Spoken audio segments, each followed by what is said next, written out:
52岁窦导钮承则去年底遭控涉嫌性侵剧组女工作人员，新片跑马因此停拍，为戏增胖至100公斤的男主角任贤齐成最大苦主。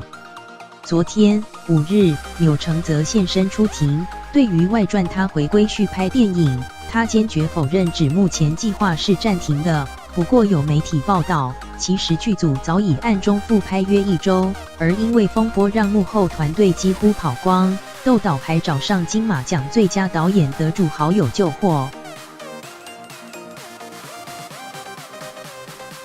钮承则昨天现身北院出庭后受访，他表示目前并没有续拍跑马的计划，并称自己现在每天的就是跑步和打坐，但仍期待最后作品能被完成。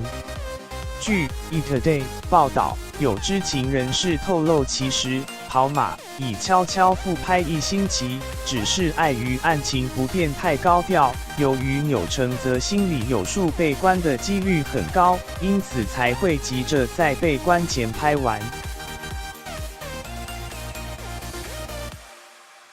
不过由于幕后团队几乎跑光，据悉钮承则找上得过金马奖最佳导演的钟孟宏帮忙，借调自身班底的团队支援拍摄。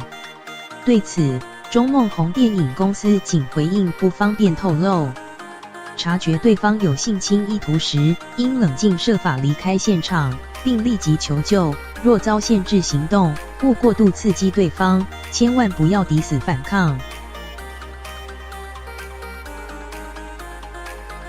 相信直觉，拒绝不舒服或不喜欢的肢体接触。睡觉或盥洗时，门窗要上锁，避免与有酒醉、吸毒、有暴力倾向或性犯罪前科的人独处。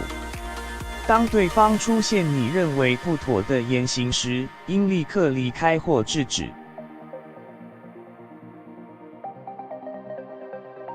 如遭性侵，应立即报警与求助信任的人。